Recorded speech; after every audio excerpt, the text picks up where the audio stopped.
তো দেখো বন্ধু, গরমকালে আম কাকে না খেতে ভালো লাগে, সেটাও যদি আবার হয় লোকের কাছে চুরি করে। প্রথমে আমি এই বট গাছটাতে আম পাড়তে উঠে যাই, তারপরে দেখলাম অনেকগুলো বট ফল আছে, সেই বট ফলগুলোকে আমি পেড়ে পকেটে ভরে নিয়ে নিচে চলে আসলাম। তারপরে খুবই সুন্দর করে তরমুজটাকে ছাড়িয়ে নিচ্ছি, তারপর আমের খোসাগুলোকে দিয়ে দিচ্ছি, আমি এগুলোকে খাবার জন্য রেখে দিচ্ছি আর আমটাকে সাইডে ফেলে দিচ্ছি।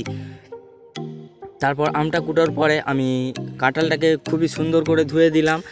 ধোয়ার পরে আমরা এখন এটাকে খুবই কচলাই মাখিয়ে ফেলবো, তারপর এই ডেড বডিটাকে ফাঁকায় ফেলে দেবো, আমরা খাবো না।